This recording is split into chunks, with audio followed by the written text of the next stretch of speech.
Hello and welcome to another episode of the Plus 63 HP podcast. I'm one of your hosts, John Clemente. Alongside with me are two of my best friend.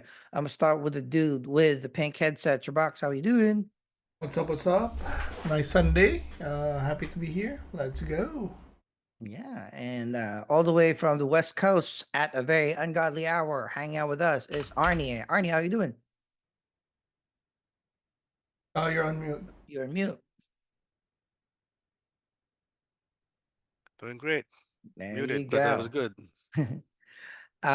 It has been a bit, but we have a backlog of good shows for us to review, give our opinions on, and give a little bit of rating to give you guys, a little bit of data whether you should watch these TV shows, movies, and series as well as part of the Plus 63 HP podcast of or stable of podcasts, which is this our review show that usually comes early in the week. Well, we also have a D&D show where us middle-aged guys will run our very first D&D campaign. We record it and we share it, and then you can join the adventure as well. We also have a show, a react show, where we have a curated lists of clips, trailers, featurettes. We react to them, see how hyped we are for that upcoming content. And that usually comes in towards the end of the week. Chubax and our other bestest best friend RJ also cannot get enough of D&D, so occasionally they'll have a second campaign running, and when they do, they record that as well and then share it to you guys. So we have a lot of content coming down the pipe for you guys to enjoy. So hopefully you can click that like and subscribe button down the bottom of the video and join us week on week. If you want to see how the sausage is made, we record this or we stream our recording on Twitch, www.twitch.tv/plus 63HP, usually weekends. So the D&D show usually records on a Saturday, 9:30 to 12:30 Eastern Standard Times, or PM 9 AM Eastern Standard Time, PM Philippine Standard Time. And for all of the rest of the shows recorded on a Sunday morning around 9:30 to around 11:30 AM again Eastern Standard Time, and 6:30 AM Pacific Standard Time, Arnie's time zone, and convert that to 9:30 to 11:30 PM Philippine Standard Time. So, housekeeping done, we have a very fun show that we will be reviewing the first half of. Very, I think, successful first half of season 3 of The Legend of Vox Machina. A bit of stats before we go to initial reactions from our esteemed panel. But if you guys have not seen it yet, you should. It is out on Amazon Prime. First season came out in January 2022. It is an action, adventure, comedy, fantasy, drama, animated series created by Critical Role Productions, which is based on the Critical Role campaign, a very successful internet show, podcast, Twitch TV streaming show. But it has spun a giant production company of cool games played by very popular voice actors like the likes of Laura Bailey, Allison Jaffe, Allison Johnson, of course, the DM Matthew Mercer, Liam O'Brien, Marisha Ray, Sam Riegel, and Travis Willingham, among a bunch of other guests. So, um, this is the third season. It is slated to have 12 episodes. Each episode is around 22 to 30 minutes long, so it's not a long series to watch. But before we dive episode by episode, first impressions of season 3, first half. Arnie, hit me. Oh, first 6 episodes. Well, you know, it's action packed, that's for sure. Um, there's a quite a few developments of some of the characters, but all in all, it's just like, it's your classic Vox Machina show. So I like it. Yeah.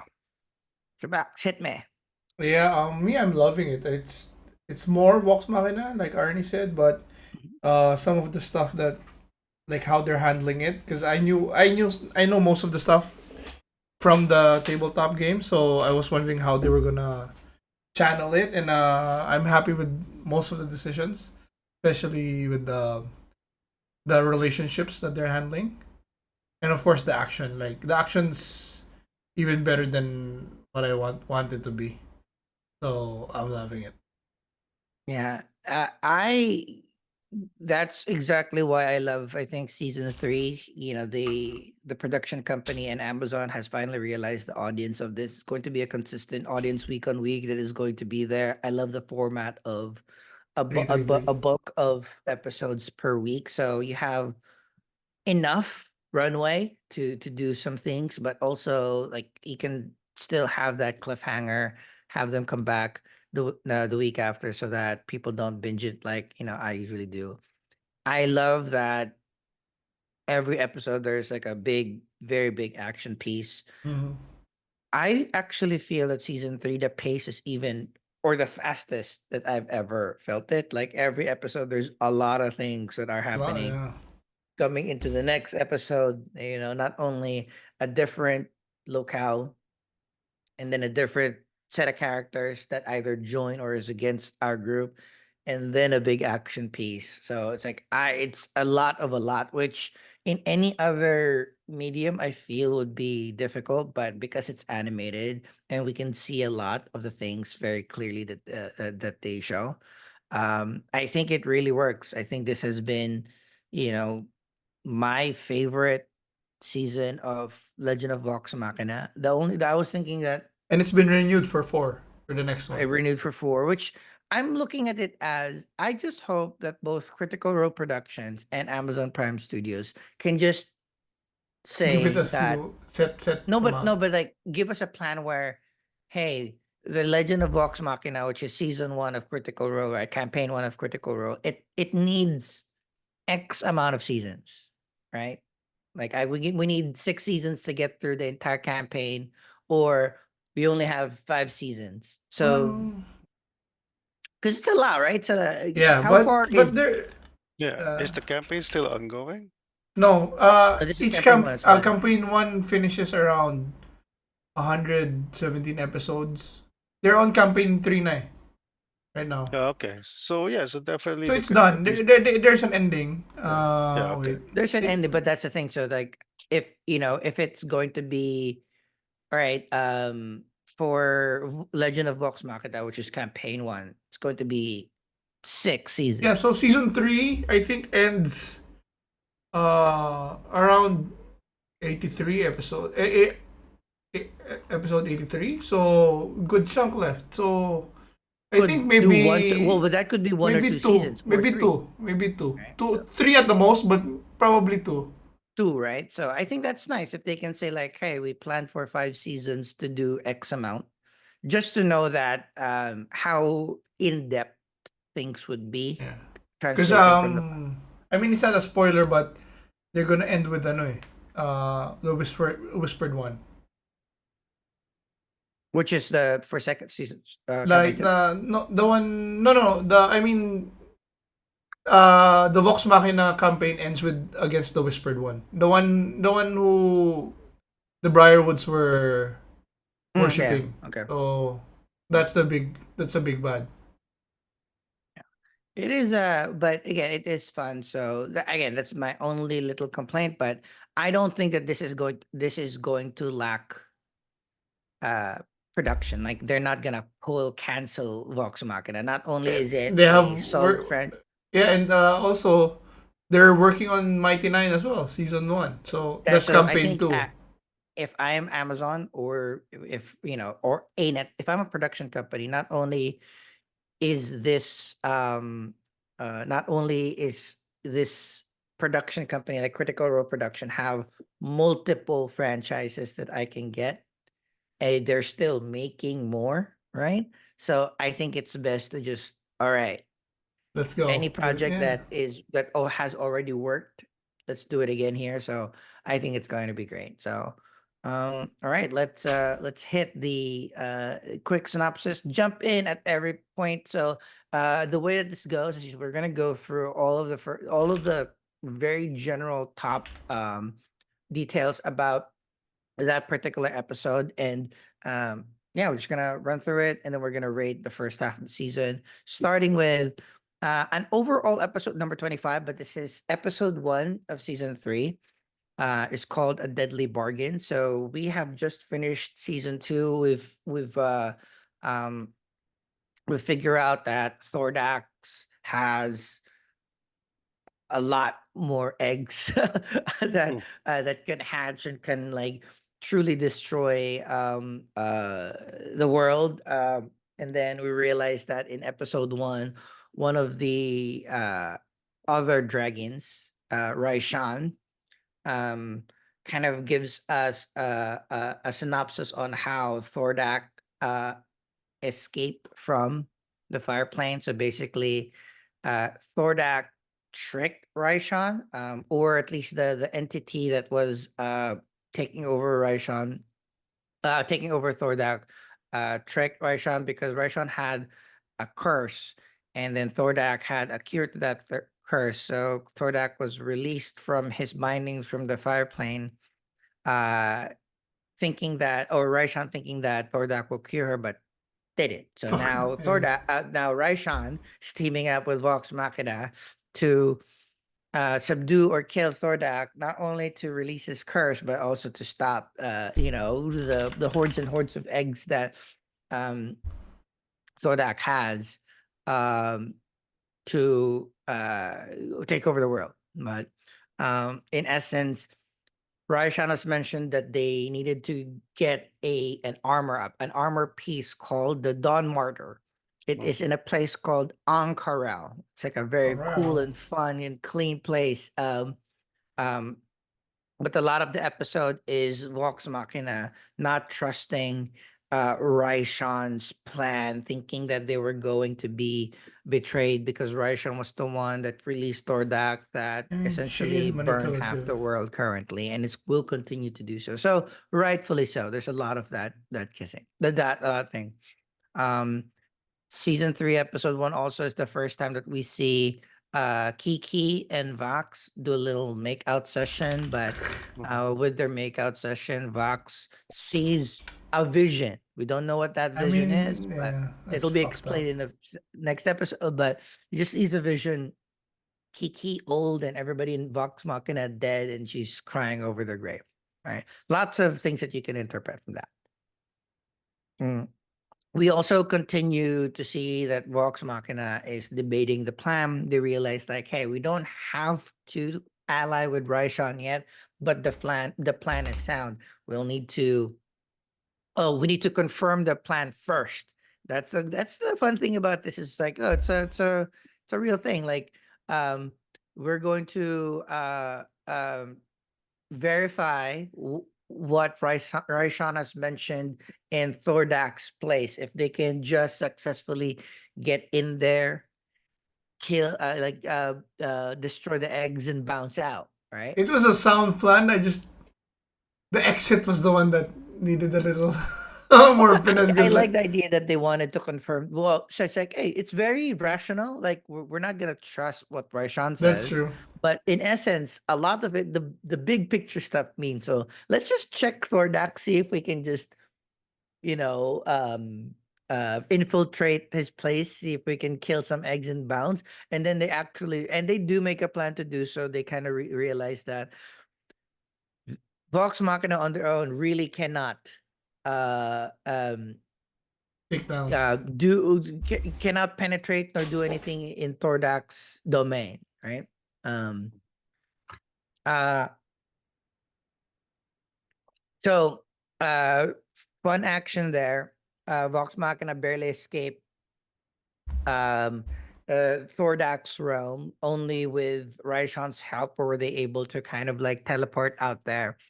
And then they wanted to start a plan, meaning Raishan's plan of going to a place go to get the plate of the Dawn Martyr. Gilmore is super cool metrosexual merchant guy teleports them to Ankaral, and then they plan to steal the Don Martner. Um, but Scanlan, which is kind of like weird of Scanlan, but Scanlan decides to kind of like bounce for a little bit and do his thing, having But realized that. I do like this because it, puts canon in a different different way, because it would have been just like season 1 and 2 again, where he's the same goofy funny guy, but here seeing his daughter really affected him, and I like how they're going deep with it and really moving it along. If you have seen the actual campaign, he really went off. Like, he was really pissed with everybody, and that's how he left. It wasn't like as nice as this. Why I'm was sure he they. pissed though?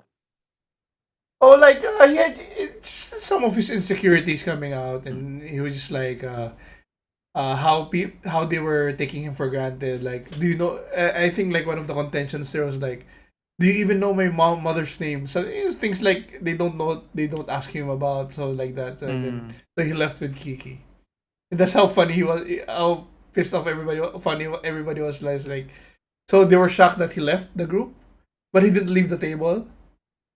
And then later they meet another character, and then suddenly it's Sam Riegel. He was playing another character, Tarion Darrington. So there, everybody was so funny. But I don't know if we're gonna meet that guy here. Uh, all right.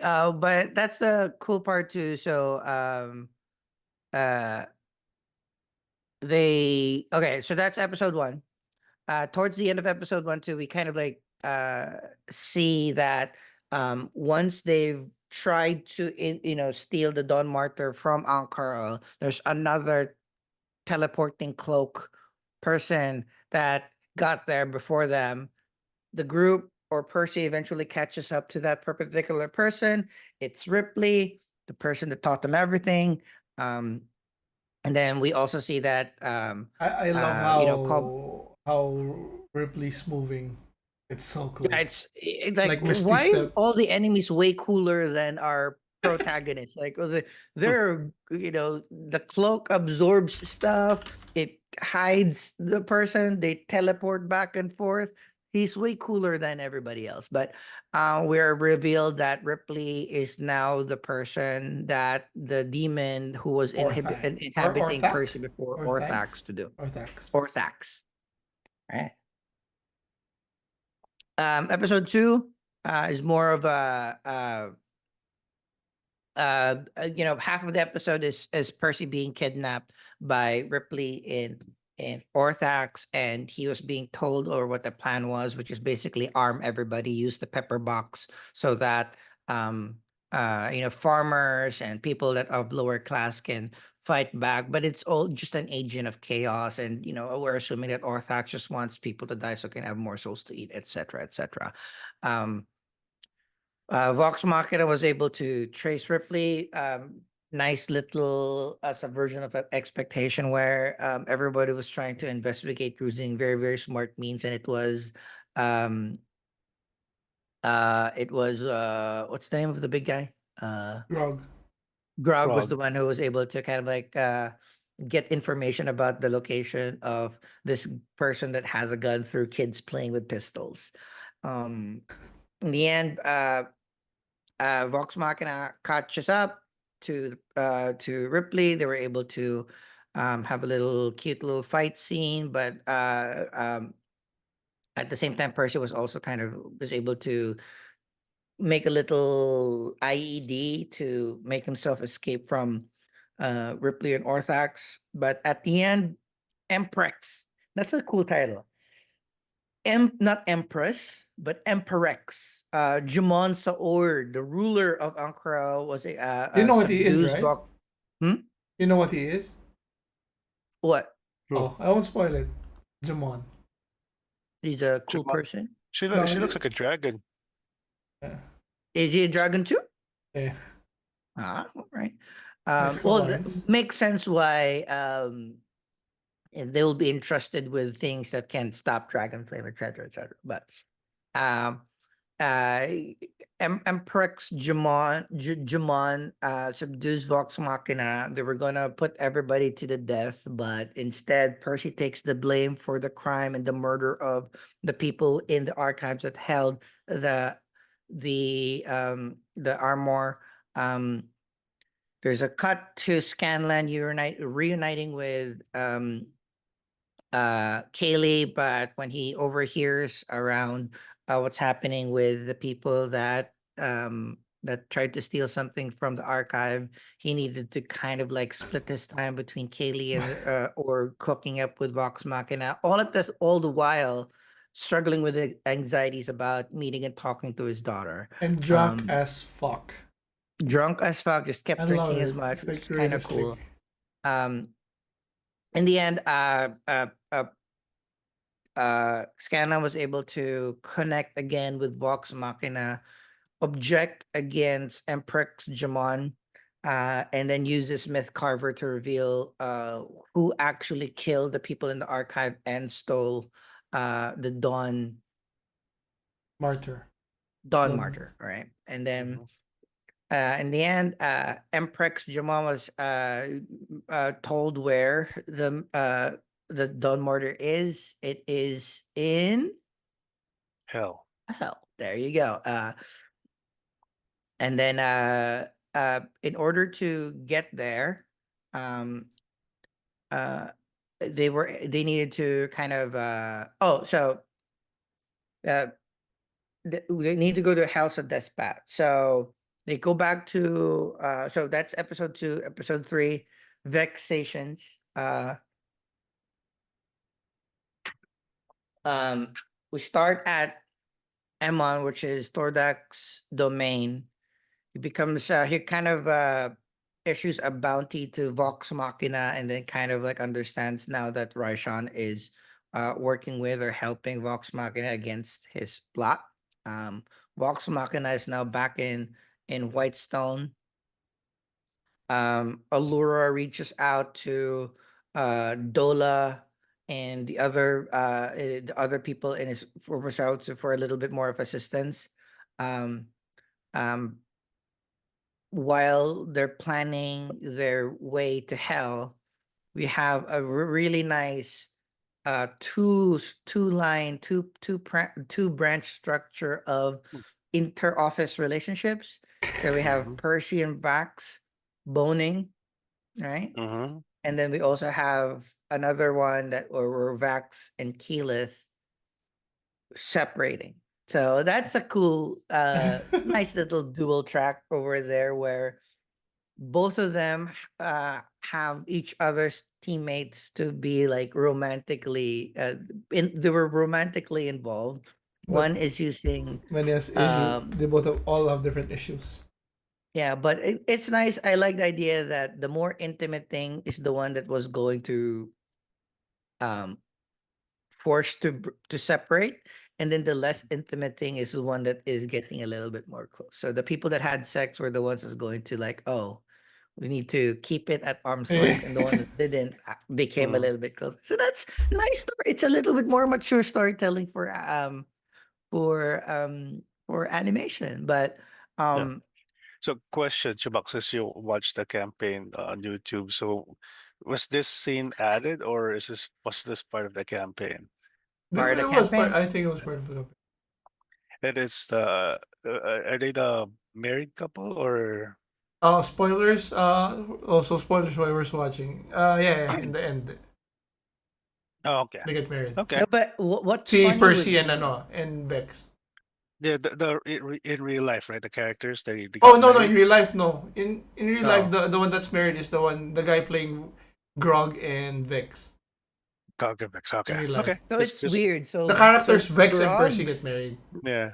Grog's real person is married to Vex, and Hmm. then Keyleth is married to Matthew Mercer, the The dungeon DM. master. So Yeah. it's I don't know, but like that's something that I'll probably read up in the future. Is like how it works in these particular situations where it's like we're just playing a role playing game, but like yeah, Oh, it's my Yeah. not like buddy they're is actually having sex kissing with my and other friend No, in no, front of no. me.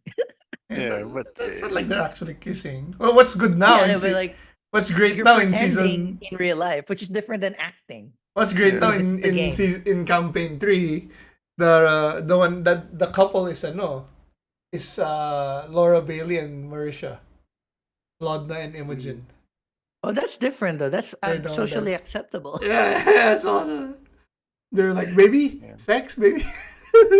They're yeah, like they're so laughing. yeah, Horny, yeah, canonically horny. yeah, because yeah, I mean, we do know that this animated show is adult show is 18 plus, but the fact that they actually grew up and animated, I mean, I know. I had to it's skip not it because the kids were watching. Like, exactly it's, like for me, like it's not hentai, but of course there was some voice acting going on. I'm like, I need to lower the volume because my wife might think I'm watching porn. So here's that, yeah. But okay, that was just the interesting dynamic there. All right, go, keep going. So on the way to House of Death's Path, they had to go to Draconia, right? So Percy and Vex, they stay behind so that they can guard the rift that Vox Machina will enter to get to Death's Path. while So having their lover spat. yeah, so Percy, Vex, Allura, and Kima, they're the ones in the Draconia, which is like an icy part. And then in there too, uh, um, there's a dragon, Vorugal. The ice dragon was the one that kind of like ambushed the people that are guarding the rift to hell. Um, Lots of fight scenes here. There's a lot of emphasis between Allura and Kima's relationship. There used to be teammates with the draconian person, Dola, but Dola got jealous that Allura and Kima not only had love, but they had all the spoils of all of their adventure, while Dola was left back in Draconia and didn't have as much allure. And then Dola really betrays his group and summons the dragon to have them. But in the end, while the ice group is fighting Vorgol, Vorgol eats Dola because Dola was very annoying. But towards the end, Vex, um, Percy, Allura hid for a little bit. Kima, played by Stephanie Beatrice, was just super cool. It's like off her own, Mm, and then the again the parallelism of what the Percy Vax relationship between Allura and Kima relationship is kind of like, they're trying to symbolize that yes, having partners in your group is not only dangerous, but it is difficult, but it can work, right? mhm. It can, you can use the confusion and you can use the irrationality to be able to like stretch your goal. So that's the end of episode 3. Episode 4 is how to pay. I do love that the fan favorites Kima and Allura get their time to shine. Stephanie Beatrice. And this is Stephanie a Beatrice. very Rosa, Rosa, Rosa. half of the episode was Allura and Kima, which is pretty cool. But it kind of, that's again, it works so well in terms of episode 3 that it's all about relationships, partners within the groups, like inter-office romance. So a lot of uh rationales about why it shouldn't happen is being shown to be true, but there's also a lot of examples on why it works and how it works is also there. um Going through the other half of the team that went to Death's Path, into hell, to go to Xerxes, a collector in hell who has the armor. Little bit of starter here is the Everlight is warning Pike that there's no redemption in that place, so their her power doesn't work as much there. um, we have Scanlan disguising the group, very fun way to become like monsters and whatnot, so that they can explore the city and find a place to get to Xerxes. we kind of toward the start see he had most one um Veracruz is a big deal. He's very scary. The mention of his name makes all the people in hell, all the demons in hell, either be very, very wary or scared of them. But in the end, they were able to, after like a really fun chase scene, um, they were able to get to a place where Yink, uh, Xerxes' demonic bodyguard, helps Vox Machina to kind of like take shelter in Xerxes' halls. But this is where we realize that the vestige, the Dawn Martyr, wasn't left with Xerxes. It's a very nice omission of data by Jamon, but she actually, or they actually lost that the Dawn Martyr through a wager, through gambling. So in order to win that, needs to be something super valuable for even Xerxes to put it on to the table. This is where it's a very pike heavy um very very pike heavy episode where we realize that the card game is kind of like a game of bluff, but you use questions prior to picking which card contains the demonic skull. um you kind of like use those questions to find more about the person that you are fighting against. Either use that information for to yourself, or also use it to kind of like catch the tails of your opponent. And just ano here, Round. other background. I remember the calamity I was telling you about the 4 episode miniseries of the calamity that happened before the time of Vox Machina. The DM was Brennan Mulligan, Ooh. and Mm. one of the characters there is Xerxes before his Mm. fall, and it was played by Luis. Name. Uh, remember Luis Carrazzo, the one I showed you where Brendan Lee Mulligan was playing the bad guy and he was shouting at him. So, because this was his fall, Xerxes' fall in the calamity, and the face and the voice of Xerxes is Luis Carrazzo. So that was like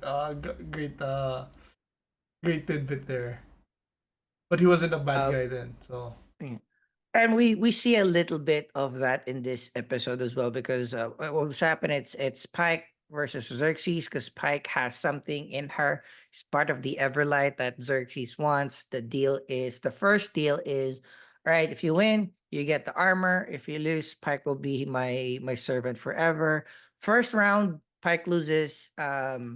There's a lot of kind of like tells that Pike is not doing well in hell, and Everlight has left her, and there's certain things about that power that um she's starting to doubt. But they do a second round where kind of like Pike uses the same tactics that Xerxes was using onto her, back to Xerxes, where yeah, the questions aren't about the game. The questions are personal questions to rattle you, etc. And then Pike uses Xerxes' family as a way to rattle him, where like, he's in hell. He's gonna be there forever, because of certain things that he has done before. Does he want his husband and his kids to be there with him so that he can be happy? But that'll be very, very, very, very selfish. But in the end, um, uh, Pike wins. They were able to get the vestige, the armor fair and square. On the way out, we're really like, where there's kind of like hints that Cersei's like, there's something about there's something in that kid, in Pike, that she even doesn't know, but she feels it. So kill everybody but that. And then the bodyguard, which is this super cool, yank Xerxes' bodyguard, starts looking for or starts attacking or trying to hunt the Vox Machina, and then they hunk the Yank pursues the group all throughout hell, where they're trying to get to the portal again and get back to um presumably white stone. where we go to episode 5. I'm gonna skip a bunch. The episode 5 is Frigid Waste. We start with a little bit more of a background of Allura and Kima, right? In their adventuring days where they had to kill a chimera. And then we kind of like go back where Allura, Vex, and Percy's trying to save Kima, and then they were kind of trying to but they have to go back to the portal and open the rift for the people that went to hell. So it's kind of like there are certain things that you need to do. Do you leave Kima behind because she knows what she's doing? Or this is what adventurers do. We have more people that we need to save. But it's just a lot of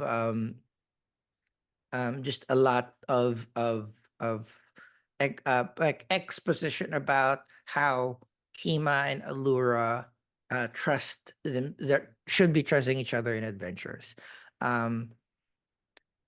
All right, so the fast forward to towards like the middle and end, what happens was the people from hell was able to get to the rift and go back, bringing Yank to the icy lands, where I think this is like one of my favorite episodes.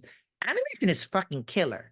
So The essentially what Vorgal happened fight. was what Which one? Which one is this? The Vorgal fight. episode 5 where Team Dragon Hell versus Demon. Yeah. brought Yank to the ice place, and Team Oh, Ice was being pursued by Vorgol, the Ice Dragon. So what had happened was Ice Dragon versus Hell Demon Fire starts like Hellfire. a very a fun fight scene, smart on the Vox team. So essentially, Yank was able to wound Vorgol so much, but Vorgol was able to tear Yank's arm, eventually kill Yank towards the end. Um, as Vorgol is kind of weakened, they use this opportunity to kind of like pile on and kill Vorgol, starting with Kima's strategy of driving Myth Carver to um, Vorgol's wounded chest so that it'll be a little bit more prone, and then ending with a combination of Vex and Keyleth's magic, where Vex's arrow is wrapped with Keyleth's growth spell, and then that arrow grows to the chest, the tree grows, crushes the heart, and then kills Vorgol. Ta-da! What a fight.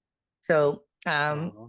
in the end, they needed to go back to they need to go back to Whitehall, but Allura is weak on magic prior because of the fight. So they use the end of this to. So here's the thing: why is this the first time that Scanlan has brought anybody or his team to Chateau Short Hall? But that's where they party and end. This Where reminds we me kind of of those One Piece parties after huge arc where they're just like Mhm.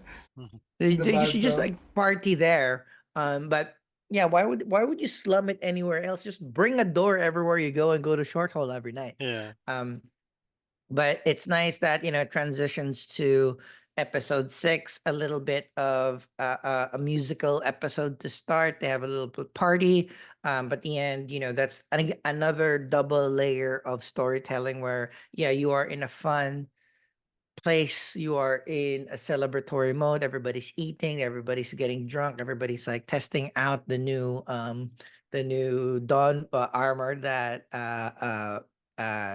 has attached itself to um Like, Pike, but she still can't control it. But we realize then now, like, all right, Keyleth is still depressed, Kiki is still depressed about her and Vax uh not being together. Vex and fuck Percy is mhm, still weird about their teammates with benefits. But most mhm. importantly, Scanlan is very depressed because he wasn't able to even speak nor mend the relationship with Kaylee. So in the end, after all the party is gone, when they teleport back to Whitestone, we kind of see Pike letting Scanlan go by himself so that he can go and speak with again, leave the group again so A that he little can take warning care. would have been nice, but I mean, and I'm sure Mhm. everybody would have understood, right? Yeah. But Well, we there's end also up some a hot tub scene between Vex. I don't know. What's the guy's name? Vax Vax and and then Percy. Yeah. Percy, uh, world record holder for the holding her breath. Yeah, Perfect. underneath the Perfect. water. That's so fun Yeah. too. So, um, uh, and yeah, after all of those set up, we go back to Whitehall, but it seems that the Vox Machina team is already late because as they get to Whitehall or Whitestone, keep on saying Whitehall, Thordak's hatchlings is already attacking the town, and then the group separates into saving the life tree and then saving people. So again, another cool bit of an action set piece where we see hatchlings fighting against the different powered up versions of our heroes already, but in the end the population suffers a lot of casualties, and those were just a very, very small portion of hatchlings that hatch, and Thordak has lots and lots and lots more. So they really need to get their shit together. A little bit of um uh a little bit of of Raishan coming back again, having to prove herself. Yet again, it wasn't her idea. That somebody else that has a grudge with the team told them to attack Whitestone while you guys were away. In the end, it was Percy who kind of like told the group that it wasn't um Raishan, it was Ripley and Orthax, most likely working with um, Thordak to be able to kill them. Uh, all right, and then there's a little so yeah, that was kind of the end, right? We Yeah. kind of like realized that uh, both Raishan with the curse cannot do it itself. Vox Machina is already suffering a lot of casualties. They really need to kind of, stop this Ripley and Thordak partnership. And then, so Vox Machina uh, resumes uh, this hunt for Ripley. Uh, and that's it. That is the first half. All right. So Ripley's final such a thoughts devious and villain. ratings. Let's start with Arnie. Well, like when I watched it, so I watched everything last night. So I was like, so I finished kind of late around 4 a.m. That's why I was kind of like drowsy. But anyways, I do wish, I don't know if they do it like a recap of the first two seasons. So, because I was like, okay, what was happening here and all that stuff? Because it's been a while since I saw season two. Um, I think there was on but YouTube. Oh, oh. maybe, but I didn't have the time. But it's a short previously on would have been nice. But anyways, um, action scenes are great. Uh, the character developments are great, and even my favorite part was the card game with Mhm. Pike Yeah. and Xerxes, and like which one is your black card? Well, the one in my hand. I was like, oh, That was it's yeah, I that one. know that got me too. Uh, that was a good one. But not a lot of Grog action, which is fine because he did have a lot last season with his story arc. Uh, and then so I'm kind of excited that you kind of spoiled that the big bad is the Orthax, Mhm. the one about Percy's I guess Demon. his demon, right? So it is cool. But yeah, I mean, I would say it's a good 8 out of 10 for now. So the animation quality way better than season Yeah. one, so that's for sure. So at least they're taking their time with the production quality, so that's good. Mm. I'll go and then CHUBAX and close it out because he's the most seasoned critical roller. But yeah, this is a high 8 and 9 for me, only Mhm. because everything from the first two seasons was just better. Story is faster, which Mhm. is great for animation. Lots more action, which is great. Elevated um personal relationships. There's sex scenes there. There's a lot of comedy, and everybody has kind of, I think at this point, we're seeing uh the prioritizations of stories. Like we didn't have a lot of Pike in the last season. Now this is starting to become Pike heavy. We have a lot Mhm. of Percy last season. Percy is a little bit lower. That we're highlighting Scanlan a little bit more. I Mhm. really like that. I really like that you push it. Like, you're not putting all the storylines episode for every Mm. single character, right? So Mhm. if you want to do blocks so that each story can build, but actually it's built because it is streaming. I can rewatch all of this and power it through the whole way. So that's why I'm really, really enjoying it. I think there's very, very few people who will not enjoy this regardless of whether they're interested with fantasy or not, only just because it has all the elements needed, plus the animation is great. Shabazz? For me, I'll go with the 9. It's just, I mean, what else do you need? You get sit down. There's action. There's drama. There's comedy. Action's well done. Lots of Easter eggs for those that know, like that Matt Mercer's face. And I mean, yeah, I'm excited to finish the second half. I think they go out with a bang, so I can't wait. This is Yep. also the last So season of Lance Reddick, right? yeah, they Yeah. So, already, first episode was this dedicated to R.I.P. Yeah. Lance Reddick, but yeah. so, so Mm. but yeah, I'm excited, and I can't wait to go from there. Right, that is the first half of Vox Machina. We will do the second half soon. And then we'll have our season 3 recap as well in that particular episode. Thank you very much. Final thoughts and goodbye signs. Well, yeah, I'm excited that the Vox Machina is back. Can't wait for the season to be done so I could really finish the this arc. Because I think they're not done yet, right? They're like there's one more week or No, it's out. Everything's out. Everything is out. everything's out. Oh, then definitely good. So sometime this week I'll watch the rest and we'll see where we are. And excited. Chabox? Yeah. Guys, if you're not watching, you have to watch. This is amazing stuff. I love it. Yeah, I'm very happy that we have I think unanimously it is like an IP that it's not in danger of being pulled. Like that's why I like it, because Better. like it's Mm, animation, anybody can do it. It's already there, so they can just take their time, but we're gonna have stories around this. So it's again, it's a worthwhile IP to invest your time in, even rewatching still season one. And then if you want to hop onto the podcasts and then listening to their episodes either on their site or on YouTube or on the podcast, like this is an opportunity. It's a worthwhile venture to get into. So with that, on behalf of Arnie and Shabaks, thank you very much for watching this episode. We'll see you next time, and goodbye.